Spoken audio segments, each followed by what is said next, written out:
Hello student, आशा करते हैं आप सभी की प्रिपरेशन काफ़ी अच्छी चल रही है और आप सभी बच्चे सुपर एक्साइटेड हैं अपनी कैंपस जर्नी को लेके। 2026 आने वाला है, कैट एग्जाम होने वाला है, साथ ही साथ कई सारे बच्चे जैट, सी मैट, एन मैट बहुत सारे एंट्रेंसेस के लिए तैयारी कर रहे हैं। और ये तैयारी क्यों हो रही है? ताकि आप पहुंच पाएं देश के टॉप मोस्ट कॉलेजेस तक। देश के टॉप मोस्ट कॉलेजेस तक पहुंचने तक का सफ़र बहुत आसान नहीं रहता। इसमें आती हैं बहुत सारी चुनौतियां, बहुत सारी मुश्किलें, जिसको आप पार करते हुए वहां तक पहुंचते हैं। ऐसे में हम चाहते हैं आप तक पहुंचाना आज की स्टोरी, जहां पे हम लेके आए हैं, शिक्षा नर्ड लेके आया है एक स्टूडेंट जर्नी, जिसके तहत हम आपको समझाना चाहते हैं कि किस तरीके से आप इन चुनौतियों को पार करते हुए अपने पसंदीदा कैंपस तक पहुंच सकते हैं। तो आज की स्टोरी एंड तक ज़रूर देखिए, कोशिश कीजिए देखने की, आपको बहुत कुछ सीखने के लिए मिलेगा स्टोरी से। शुरुआत करते हैं आज की स्टोरी की और देते हैं आप सभी को बहुत सारी जानकारी।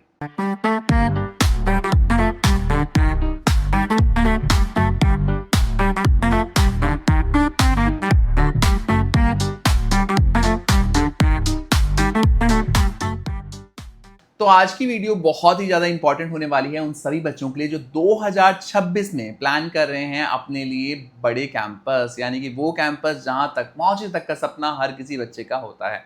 अगर आप भी उन्हीं में से एक हैं तो ये वीडियो है आपके लिए, क्योंकि हम लेके आए हैं आज की वीडियो में एक ऐसी स्टूडेंट की जर्नी को जिन्होंने बहुत सारी चुनौतियों के साथ अपने ड्रीम कैंपस तक पहुंचने तक का सफ़र पूरा किया।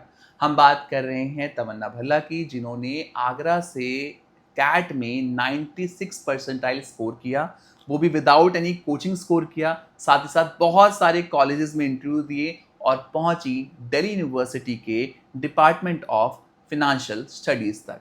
तो आज की जर्नी होने वाली है इन्हीं के साथ, या आज अपनी पूरी स्टूडेंट जर्नी हमसे शेयर करना चाहते हैं कि कैसे कैसे उन्होंने चुनौतियां पार करी और अपने ड्रीम कैंपस तक वो पहुंचे। सबसे पहले तमन्ना को बोलना चाहेंगे, थैंक यू सो मच तमन्ना, आपने टाइम निकाला। बहुत सारे बच्चे टाइम नहीं निकाल पाते और जिस तरीके का आपका कैंपस एनवायरनमेंट है, बहुत हेक्टिक एनवायरनमेंट रहता है। थैंक यू आने के लिए। थैंक यू वरुण सर बुलाने के लिए, बिकॉज जब मैं स्टूडेंट थी तब मेरी क्वेरीज सॉर्ट आउट नहीं करी, बट आई एम ग्रेटफुल कि एक प्लेटफॉर्म मिला जहां मैं दूसरों की क्वेरीज सॉर्ट आउट कर सकती हूँ, मे बी माई जूनियर्स और माई ओन बैचमेट्स। तो बिल्कुल जोश के साथ तमन्ना ने तो बोल दिया कि आज वो अवेलेबल हैं आप सभी की क्वेरीज के लिए। और बहुत सारी क्वेरीज आती है हमारे पास बच्चों की जो टॉप मोस्ट कॉलेज को टारगेट करते हैं, और आपकी जर्नी में इतने उतार चढ़ाव थे, बिकॉज मैं आपके साथ बना रहा था उस दौरान, तो मुझे पता है कि काफ़ी दिक्कतें थी, तो आप बता भी सकते हैं। तो शुरुआत करते हैं आज की वीडियो की इस जर्नी के साथ और देते हैं आप सभी को पूरी जानकारी। तमन्ना, पहला क्वेश्चन बहुत इंपॉर्टेंट होता है। मैं तो आपके बारे में जानता हूँ, आप आगरा से बिलोंग करते हैं और आपने सेल्फ स्टडी की थी, और सेल्फ स्टडी के बाद आपका 96 परसेंटाइल था कैट में। काफ़ी बड़ी बात होती है ना? आप तो शुरू से अच्छे भी रहे हैं पढ़ने में। तो कई सारे बच्चे तमन्ना ऐसे होते हैं जो प्रिपरेशन के लिए कोचिंग सेंटर्स का सहारा नहीं लेते, सेल्फ स्टडी पे ज़्यादा बिलीव करते हैं, और या फिर किसी कारणवश कोचिंग सेंटर नहीं जा पाते। तो ऐसे बच्चों को आप क्या टिप देना चाहेंगे जो आपने अपने टाइम पे आजमाई है, जिसके तहत आप अच्छे नंबर ले पाए? सिंपली प्रैक्टिस, जितनी प्रैक्टिस करो उतनी कम है। मैक्स टू मैक्स क्वेश्चंस की प्रैक्टिस करो, चाहे कॉन्ट्स के हो, आरसीज हो, एलआरडीएस हो, mock papers, previous year papers, सब कुछ अच्छे से, मतलब सेल्फ स्टडी से ही होता है। क्योंकि कोचिंग ऐसा नहीं, कोचिंग ले नहीं सकते, कोचिंग लेके भी काफ़ी लोगों को हेल्प मिलती है, राइट। बट कोचिंग जब जाते हैं तो एक सर्टेन टाइम के लिए हम बस जब पढ़ते हैं और फिर जब वापस आते हैं, वो मेमोरी में रिटेन तभी रहता है जब हम उसकी सेल्फ स्टडी करते हैं, जब खुद से प्रैक्टिस करते हैं। तो मेरी एडवाइस तो यही है कि चाहे कोचिंग से करो या बिना कोचिंग से करो, प्रैक्टिस बहुत ज़रूरी है। और क्योंकि अब बिल्कुल पास आ ही गया है, कैट बिल्कुल नेक्स्ट वीक है, तो मेन यही है कि रिविजन पे फोकस करो, लाइक बेसिक फॉर्मूलेज एंड जो भी है प्रीवियस ईयर क्वेश्चंस पेपर्स को देखो, बिकॉज पैटर्न मोर और लेस सेम ही आता है पेपर्स का। एंड मॉक्स पे थोड़ा कम फोकस होना चाहिए, क्योंकि जितने मॉक्स आप दे सकते थे वो आप दे चुके हैं सब। right. तो मेजरली 1 वीक में जो अपने कोर एरियाज है, जो स्ट्रेंथन एरियाज है, उस पर फोकस करो। वीक एरियाज को आप रहने दो, क्योंकि उस पर अगर ज़्यादा स्ट्रेस आउट करोगे तो इट माइट हैपन कि पूरा पेपर या बिल्कुल एकदम कंफ्यूज एंड क्योटिक स्टेट में जाओ। So it's not necessary for that. सिर्फ कोर और स्ट्रेंथन एरियाज पे ज़्यादा फोकस करो, उसी को मेनली इम्प्रूव करो। तो जहां आपका कोर स्ट्रांग हो जाएगा तो भले ही थोड़ा बहुत एरिया आपके वीक भी हैं, तो उतना फर्क आपके रिजल्ट पे नहीं पड़ेगा। हाँ, नहीं होता, because it's all about weightage. कुछ टॉपिक्स का वेटेज इतना ज़्यादा होता है, लाइक अगर उसी में आपने अपना स्ट्रेंथन कर लिया खुद को, तो CAT is easy to crack. I would say that. तो मुझे लगता है तमन्ना कि ये टिप बहुत इंपॉर्टेंट है, क्योंकि कैट अब आ ही चुका है और ये टिप अगर आप आजमाते हैं तो मुझे लगता है कि आपको काफ़ी हेल्प मिलने वाली है। तमन्ना, कैट के बारे में तो आपने बताया कि कैट एग्जाम में क्या करना है और अभी आने ही वाला है कैट एग्जाम। जब रिजल्ट आता है तो एक्चुअल रेस शुरू होती है ना, तब भागना शुरू होता है बच्चे का। तो जस्ट आफ्टर रिजल्ट, जैसे हम आंसर की बात करते हैं, तो उसके बाद कौन कौन से चीज़ों का बच्चों को ध्यान में रखना चाहिए जहाँ पे वो बड़े कैंपस की तरफ आगे बढ़ रहे हैं? सो मेनली जब आंसर की आती है तो we get to know that where we stand. Right and जब मेरी आई थी तो मुझे इतना कॉन्फिडेंस आ गया था दैट 95 प्लस तो है। राइट सो रिगार्डिंग दैट कि अब आगे क्या प्रोसीजर होंगे उसके बारे में I start researching and everything, like वैट होगा या जीडी होगा या इंटरव्यू होगा। जब कॉल्स आते हैं तो सबसे पहले एक फॉर्म भरता है जिसमें आपको एसओपी वगैरह भरनी होती है। राइट सो इट्स इम्पॉर्टेंट कि जो मीन वाइल टाइम होता है अप्रॉक्स 10 to 15 डेज, तो आप सोचो that what's your statement of purpose will be, उस पर रिसर्च करो, बिकॉज उससे के बेसिस पे ही इंटरव्यू में पूछा जाता है। तो इसमें मेरा एक क्वेश्चन आ रहा है इसमें, आज के दिन में चैट जीपीटी बहुत बच्चे यूज कर रहे हैं, तो क्या चैट जीपीटी इस्तेमाल करना ठीक है? आपने किया था अपने टाइम पे कुछ ऐसा? मैंने भी थोड़ा बहुत किया था, but the thing is exact वो मत करो। Right give your customise your personalise answer कि आप आपका रेफर क्या कर है। सकते हैं, बट we आप can पूरा नहीं refer कर it, सकते we हैं। can right refer it for like language और grammar formation, बट अपना जो कोर है आपका पर्सनालिटी, बिकॉज वो आप खुद ही जानते हो, वेरी ट्रू, वेरी तो ट्रू। वो आप खुद ही भरोगे तो इट्स बेटर, बिकॉज इंटरव्यूअर में उसी के अराउंड ही क्वेश्चंस पूछे जाते हैं, जो मेरे साथ भी हुआ था। देन नेक्स्ट होता है वैट का, जो वैट एग्जाम से रिटन एबिलिटी टेस्ट होता है, जिसमें हमें बिल्कुल ऑन द स्पॉट ही एक टॉपिक देते हैं, बिल्कुल on the spot on the spot रहेगा, and within 15 to 20 minutes only we have to think and write about it. Okay, तो वहां तो the चैट same. जीपीटी काम में नहीं आना। वहाँ तो बिल्कुल काम नहीं आने वाला। तो उसके लिए तो यही टिप है कि स्टार्टिंग से ही कुछ एब्स्ट्रैक्ट टॉपिक्स आपको गूगल पे मिल जाते हैं, लाइक ट्रांसक्रिप्ट्स होती हैं, लोग ट्रांसक्रिप्ट्स डालते हैं अपने इंटरव्यूज़ की, उस पर वैट टॉपिक्स भी डाल देते हैं, या फिर चैट जीपीटी से निकाल सकते हैं हम, एंड उसके basis we should start writing on our own. सब कुछ खुद लिखने की जब आदत पड़ती है, सोचने की, लिखने की, एक टाइम लिमिट के साथ, तो that will help you in writing that वैट एग्जाम। तो क्योंकि एक लिमिटेड टाइम फ्रेम होता है एंड एक न्यू टॉपिक आता है, तो उस कम टाइम में सोचने लिखने के लिए जब एक प्रैक्टिस रहती है तो it's become easier for that. And regarding the interviewer, like I was the fresher, so basically I focused on my grade academic subjects only, जो भी थे हमारे, एंड एक सर्टेन स्पेशलाइजेशन, लाइक जो मुझे जिसमें इंटरेस्ट था, मैंने उस फील्ड को काफ़ी डीपली जाके स्टडी करा था, उसको थॉरली करा था, दैट एंड उसका प्रैक्टिकल एस्पेक्ट कि प्रैक्टिकल लाइफ से मैं रिलेट कर पा रही हूँ नहीं। एंड मोर ओवर किसी भी इंटरव्यू में करंट अफेयर्स तो are must, like up to date रहने का कि क्या हो रहा है क्या नहीं हो रहा है, एंड क्योंकि ये फेब का टाइम हो रहा है तो बजट एंड ऑल जो भी चीज़ें आती हैं उसके लिए अप टू डेट बिल्कुल रहो तो बेटर रहता है। तो ये पॉइंट्स अगर आप ध्यान रखते हैं तो आपके आगे जाने के चांसेस बहुत ज़्यादा बढ़ जाते हैं। तमन्ना, आपने काफ़ी इंटरेस्टिंग टिप्स दिए और मुझे पूरी उम्मीद है अगर ये मानते हैं तो काफ़ी इन्हें सहायता मिलने वाली है। तमन्ना, वैट की आपने बात की अपने प्रीवियस क्वेश्चन में, वैट के जस्ट बाद इंटरव्यूज़ की बहुत बात होती है और इंटरव्यूज़ बहुत मुश्किल भी रहते हैं कॉलेजेस के। तो आपकी जर्नी क्या रही और कौन सी ऐसी बातें हैं जो आपसे गड़बड़ हुई है और आप इन्हें समझाना चाहते हैं कि ये ना करें? तो इंटरव्यूज़ मेरे को जितना याद है जनवरी से मेरे स्टार्ट हुए थे। तो जनवरी में सबसे पहला मेरा लखनऊ का इंटरव्यू था, देन कैप कॉल्स, एंड मार्च में Shillong, Kozhikode, Indore, and at the and April में मैंने डीएफएस का दिया था, दिल्ली यूनिवर्सिटी। तो ड्यूरिंग दैट टाइम सबसे पहला जब इंटरव्यू था तो बिल्कुल cold feel, because first time interaction होना है, बाहर जाना है, क्योंकि अभी तक इंटरव्यूज़ का इतना एक्सपीरियंस नहीं है, कॉर्पोरेट में नहीं कभी गई मैं, तो एकदम कॉलेज के बाद इंटरव्यूज़ का जब नाम आते हैं तब कोई कोल्ड फील हो जाता है। तो उसके लिए मेन जो मैंने एक्सरसाइज करता था इंटरेक्शन, नेटवर्किंग, वहीं जाके शुरू कर दो, जो भी आपके साथ में पीयर्स हैं उनसे बात करके पता लगता है मतलब कि खुद आप आगे बढ़ के बात कर रहे थे कि उनका बैकग्राउंड क्या है, वो कहाँ से आए। एंड द थिंग इज सबसे पहले जाके फोमो ही हुआ था मुझे, बिकॉज वहाँ पर लोग 6 to 8 years ऑफ एक्सपीरियंस के साथ थे and I was just a fresher, right, just 21-year-old girl going for an interview, and वहाँ पे सब एकदम प्रोफेशनल्स आए हुए हैं, they have a corporate experience and everything. तो वहीं पे जाकर थोड़ा एकदम कोल्ड फील सा लगा, but they make you feel comfortable. उनके भी एक बैक स्टोरीज होती है, उनके भी स्ट्रगल्स होते हैं, व्हाट दे हैव फेस, तो we can relate to that. तो उससे थोड़ा कामनेस आती है एंड प्लस सीखने को भी बहुत कुछ मिलता है उनकी नॉलेज के साथ ही हमारी नॉलेज। क्योंकि मुझे भी पता है लखनऊ का जब इंटरव्यू हो रहा था तो वहीं पर 4-5 लोग ग्रुप बना के they were discussing, they were presenting their own views regarding a certain topic, क्योंकि उस टाइम पे वॉर भी काफ़ी चल रहा था ना एवरीथिंग। तो काफ़ी मतलब इंटरेक्शन जब होते हैं, 1-on-1 इंटरेक्शन वहीं पे हो रहे हैं, तो we get to know. Then interviews में था लखनऊ का इंटरव्यू, तो it was pretty good of mind, mainly मेरा अकेडमिक पे ही फोकस था जो भी था।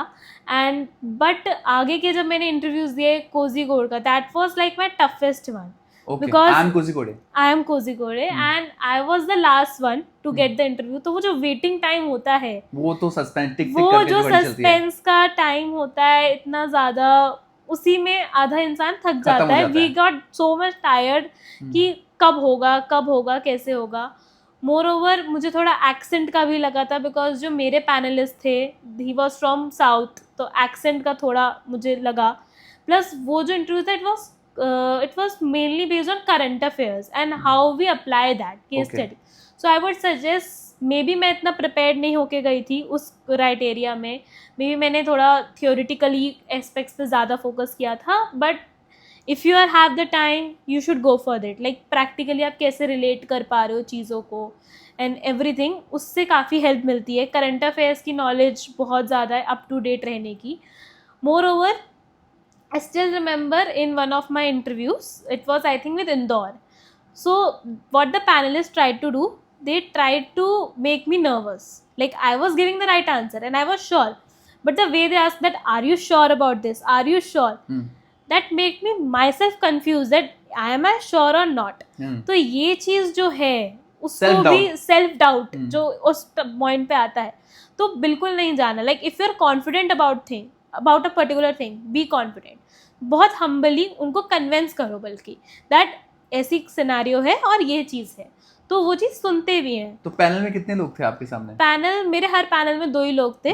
तो उनमें से हमेशा ये होता है कि एक पैनलिस्ट बहुत चिल होगा और एक जानबूझ के आप ही को एकदम नर्वस कर देंगे, because I think may be उनका काम ही होता है, मे बी दे सी कि हम मैनेज कितना कर पा रहे हैं, because obviously it's a management degree, तो वो देख पाते that under stress situations how we are managing things. Maybe पहला टेस्ट तो यही होता है, because academic knowledge and everything तो टाइम के साथ ले ही लेते हैं, बट ये जो पर्सनलाइज स्किल्स हो रही है, I think they were judging that, तो उससे ये चीज भी काफी सीखने को मिली। तो ना आपने इतने इंटरव्यूज दिए, कुछ टॉप क्वेश्चंस जो आपको लगा कि ये कॉमन क्वेश्चंस हो गए हैं कॉलेजेस में ना, कि ये तो पूछ ही रहे हैं, तो वो आप क्या बोलना चाहेंगे? जैसे कई बार लोग बोलते हैं कि एमबीए क्यों करना चाहते हैं, ये बहुत बार पूछा जाता है। लाइक एमबीए क्यों करना चाहते हैं, ये तो जनरल नॉर्मल एचआर क्वेश्चंस है जो पूछे जाते हैं। मेरे लिए था जो मैंने स्टेटमेंट ऑफ पर्पस लिखा था, उससे रिलेटेड काफी क्वेश्चन पूछे थे, जो आपका एसओपी था। या एंड प्लस हॉबीज, जो भी आपकी हॉबीज इंटरेस्ट है उस पे भी वो काफी पूछते हैं। कितना बेसिक टॉपिक है बट काफी पूछते हैं, काफी उस पे पूछते हैं। लाइक आई मेंशन कि मैंने स्कूल टाइम पे सिंगिंग का काफी ज्यादा, तो they made me sing in the interview, तो दैट हैपन टू। एंड उसके बाद लाइक बेसिक जो भी आपको एक इंटरेस्ट का बहुत पूछते हैं। लाइक मेरे हर इंटरव्यू मुझसे पूछा गया था कि ऐसा कोई पर्टिकुलर सब्जेक्ट जो आपको काफ़ी इंटरेस्टिंग लगता हो, and then they go deeper into that. तो आई वुड से कि नॉलेज हर चीज़ की रखो, like if you are fresher, but जो आपका इंटरेस्ट है, जिसमें आपको पता है कि आपकी पकड़ ज़्यादा अच्छी है, उसको और थॉरली करो। तो मुझे इसमें एक और चीज़ लगती है, मैंने लास्ट एक इंटरव्यू लिया था आई एम इंदौर के बच्चे के साथ, वहाँ भी सेम ही पॉइंट उन्होंने बोला था कि कुछ भी तुक्के में नहीं लिखना कि आप एसओबी में लिख दिया कि भाई मुझे सिंगिंग पसंद है या मुझे डांसिंग पसंद है, और वो जब डीप ग्रिलिंग पे आएंगे तो बहुत डीप क्वेश्चंस आ जाते हैं। तो ये भी एक सलाह रहेगी आपकी तरफ से, मुझे लगता है कि जो भी लिखें वो सच लिखें। यस, बिल्कुल वो सच लिखें। एंड अगर आपकी कोई स्ट्रेंथ एंड वीकनेस है तो mainly how you are justifying that, वो बहुत इंपॉर्टेंट होता है। एसओबी में बस लिखना कि मेरी ये स्ट्रेंथ है, मेरी ये वीकनेस है, बिकॉज वीकनेस पे तो वो ग्रिल करेंगी, बट स्ट्रेंथ को आपको जस्टिफाई करना पड़ेगा, आपको खुद से दिखाना पड़ेगा, क्योंकि इंसान ज्यादातर ये होता है वीकनेस पे बोल देता है कि हाँ ये तो है ही वीक, क्योंकि उसको वो जस्टिफाई नहीं कर पाता। बस अगर आपने स्ट्रेंथ लिखी है तो वो उस पर क्रॉस क्वेश्चनिंग भी करते हैं, जो मेरे साथ हुई थी एक इंटरव्यू में। तो I had to justify past experiences, past examples के थ्रू जस्टिफाई करना होता है स्ट्रेंथ एंड वीकनेसेस को। तो इंटरव्यू आपने इतने सारे कॉलेज में दिए, सबसे टफेस्ट इंटरव्यू कहाँ करा आपका? सबसे टफेस्ट आई वुड से Kozhikode. Okay I am Kozhikode का मुझे जो सबसे टफेस्ट लगा था उस टाइम पे, बट दैट डजंट मीन कि इस बार वो कंडक्ट करा रहा है पेपर तो बाकी बच्चे भी डर जाए। हाँ मे बी बिकॉज मैं कहूँगी मेरी इतना प्रेप नहीं था एंड क्योंकि मेरे पास वो गाइडेंस नहीं थी, बट आजकल तो इतने सारे प्लेटफॉर्म्स हैं जहाँ पे लोगों को गाइडेंस मिल रही है, वेरी ट्रू। तो they should go for that. और सबसे अच्छा कहाँ रहा? सबसे अच्छा आई वुड से Lucknow and the DFS one. DFS में तो आपका हो ही गया। DFS में हो गया ओके, था। सो लखनऊ का एक्सपीरियंस कैसा रहा? लखनऊ का एक्सपीरियंस काफ़ी अच्छा था। मेरा जो पैनलिस्ट थे वो भी काफ़ी अच्छे थे, उनके साथ मेरा इंटरेक्शन भी अच्छा था and they let me speak on my own, like he asked a monologue only, एक तरीके से मोनोलॉग चला। He just gave me a topic and I was speaking and then suddenly rapid fire शुरू हो गया था।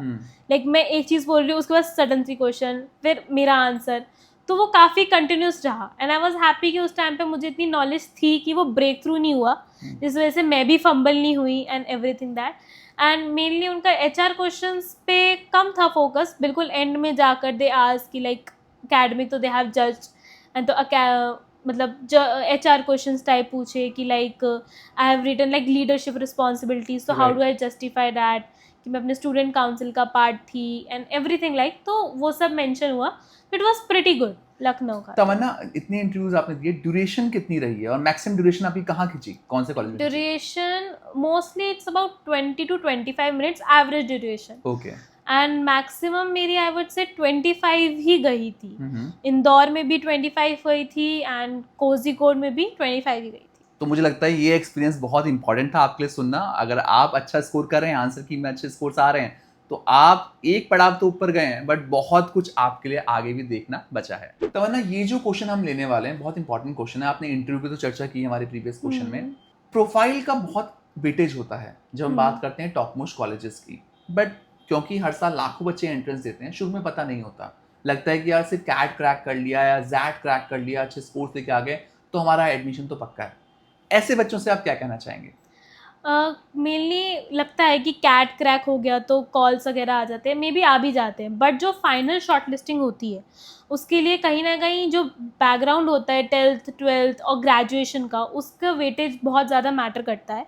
एंड मोस्टली जो मैंने अपने टाइम पे जितने भी कॉलेजेस देखे हैं उन्होंने बहुत ज़्यादा वेटेज लिया है इनका, and I was lucky enough कि मेरा था एक अच्छी प्रोफाइल थ्रू आउट 90% स्कोर थे। राइट, तो मेरी एक अच्छी प्रोफाइल थी। एंड लेकिन जो कम है, ठीक है, either they should target those colleges जिनका थोड़ा वेटेज कम रहता है, लाइक अगर उनका कैट का बहुत ज़्यादा हाई स्कोर है 1998 and they have scored around 70 to 80, तो माइट भी उनके थोड़े बहुत चांसेस हो to get the call. 50 to 60 अगर है तो तमन्ना 50 to 60 years, I would say enter into the corporate.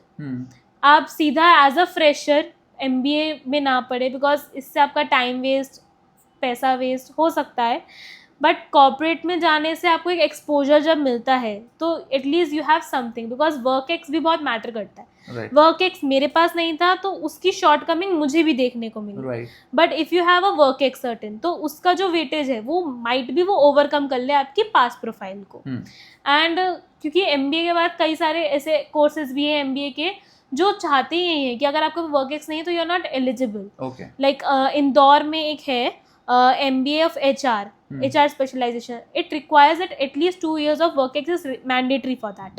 वो पता नहीं होता शुरू वो शुरू में नहीं पता होता है, हमें लगता है हम उसके लिए एलिजिबल है टू अप्लाई दैट।